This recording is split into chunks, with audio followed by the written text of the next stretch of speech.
हाँ तो दोस्तों, कैसे हो? स्वागत है आपका हमारे YouTube चैनल पर।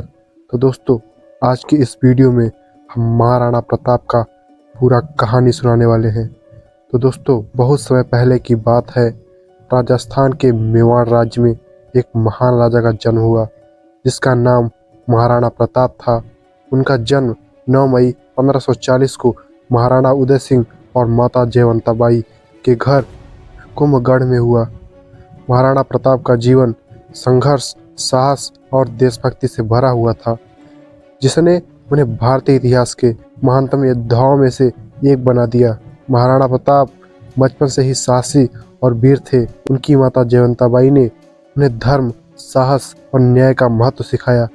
बचपन से ही वे घुड़सवारी, तलवारबाजी और धनुष चलाने में माहिर थे। वे अपनी तलवार से लकड़ी के टुकड़े को हवा में काट सकते थे। महाराणा प्रताप का स्वभाव सरल और विनम्र था, लेकिन जब बात अपने राज्य की रक्षा पे आती तो वे बहुत दृढ़ और कठोर हो जाते थे। मुगल बादशाह अकबर ने पूरे भारत पर अपनी हुकूमत फैलाने का सपना देखा था। उसने मेवाड़ पर भी कब्जा करने की योजना बनाई, क्योंकि मेवाड़ की भूमि सामरिक और सांस्कृतिक दृष्टि से बहुत महत्वपूर्ण थी। कई राजपूत राजा अकबर के अधीन हो चुके थे, लेकिन महाराणा प्रताप ने अकबर की अधीनता को सख्त नकार दिया। उन्होंने कहा, मेरा सिर कट सकता है, लेकिन मैं कभी किसी के आगे झुकूंगा नहीं। अकबर ने महाराणा प्रताप को अपने अधीन लाने के लिए कई बार दूत भेजे, लेकिन हर बार महाराणा प्रताप ने स्पष्ट रूप से मना कर दिया। अकबर को यह स्वीकार नहीं था। उसने मेवाड़ पर आक्रमण करने की योजना बनाई और एक बड़ी सेना तैयार की। 18 जून 1576 को हल्दी घाटी में एक ऐतिहासिक युद्ध हुआ, जिसे भारतीय इतिहास में हल्दी घाटी का युद्ध कहा जाता है। महाराणा प्रताप ने अपनी छोटी सी सेना के साथ मुगल सेना का सामना किया। उनके पास कुल 20,000 सैनिक थे, जबकि अकबर के सेना के पास 80,000 सैनिक थे। फिर भी महाराणा प्रताप ने अपनी रणनीति और साहस से मुगलों को कड़ी चुनौती दी। महाराणा प्रताप का घोड़ा चेतक इस युद्ध में प्रसिद्ध था। चेतक ने अपने स्वामी के प्रति असीम निष्ठा दिखाई और घायल होते हुए भी महाराणा प्रताप को युद्ध भूमि से बाहर सुरक्षित निकाला। चेतक की वीरता की कहानी आज भी राजस्थान में गाई जाती है। युद्ध में महाराणा प्रताप की सेना हार गई, लेकिन मुगलों को भी भारी नुकसान उठाना पड़ा। यह हार महाराणा प्रताप की हार नहीं, बल्कि उनकी आत्मसम्मान की जीत थी। हल्दी घाटी की लड़ाई के बाद महाराणा प्रताप को जंगलों में शरण लेना पड़ा। वे अपने परिवार और कुछ विश्वसनीय सैनिक के साथ अरावली की पहाड़ियों में रहने लगे। उन्होंने कभी हार नहीं मानी और अपनी सेना को फिर से संगठित करने का संकल्प लिया। इस दौरान महाराणा प्रताप ने घास की रोटियां खाई और जंगलों में कठिनाइयों का सामना किया, लेकिन उनका हौसला कभी नहीं टूटा।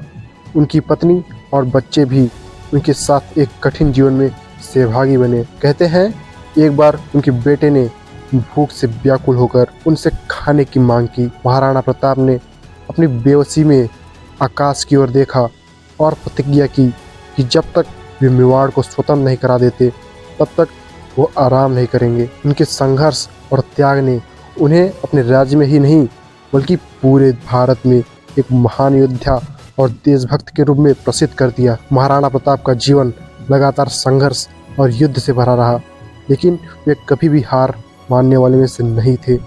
उन्होंने अपनी सेवा को फिर से मजबूत किया और मुगलों पर आक्रमण किए। धीरे धीरे उन्होंने अपने खोए हुए किलों और क्षेत्रों को वापस जीत लिया। उनके पराक्रम ने मुगलों को मजबूर कर दिया कि वे मेवाड़ पर कब्जा करने का सपना छोड़ दें। महाराणा प्रताप ने अपने साहस, दृढ़ता और संकल्प से साबित कर दिया कि एक सच्चा योद्धा वही है जो आत्मसम्मान और स्वतंत्रता के लिए अपना सब कुछ त्यागने के लिए तैयार रहता है। उन्होंने कभी भी अकबर की अधीनता स्वीकार नहीं की और जीवन भर स्वतंत्रता की रक्षा के लिए संघर्ष करते रहे। महाराणा प्रताप का निधन 19 जनवरी 1597 को हुआ।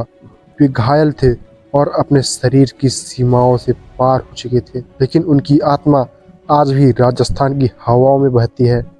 वे ऐसे योद्धा थे जिन्होंने हमें सिखाया कि स्वतंत्रता से बड़ा कोई धर्म नहीं होता। और आत्मसम्मान से बड़ा कोई खजाना नहीं। आज महाराणा प्रताप का नाम भारतीय इतिहास में एक अमर नायक के रूप में दर्ज है। उनकी वीरता और बलिदान की कहानी हमें साहस, आत्मसम्मान और स्वतंत्रता की कीमत सिखाती है। उदयपुर के प्रताप स्मारक में उनकी एक विशाल प्रतिमा है, जहां लोग उनकी वीरता को नमन करने आते हैं। महाराणा प्रताप का जीवन हमें यह सिखाता है कि विपरीत परिस्थितियों में कभी भी हार नहीं माननी चाहिए। उनकी संघर्ष गाथा हमें प्रेरित करती है कि जब तक हमारी आत्मा में सच्चाई और न्याय का प्रकाश है, तब तक कोई भी शक्ति हमें झुका नहीं सकती। उनका नाम न केवल राजपूत का बल्कि हम भारतीयों का गौरव है। महाराणा प्रताप के जीवन की कहानी हर पीढ़ी को यह संदेश देती है कि अपनी स्वतंत्रता, संस्कृति और मानवीय मूल्यों की रक्षा के लिए हमें किसी भी हद तक जाना चाहिए। उनका साहस और संकल्प भारतीय माटी का एक हिस्सा है और यही कारण है कि वे आज भी हर भारतीय के दिल में अमर हैं। तो दोस्तों, आज की ये कहानी आपको कैसी लगी? अगर आपको ये कहानी पसंद आई हो तो प्लीज़ लाइक कर दीजिएगा और चैनल पर नए हैं तो प्लीज़ सब्सक्राइब कर दीजिएगा। मिलते हैं आपसे नेक्स्ट वीडियो में। आज के लिए बाय।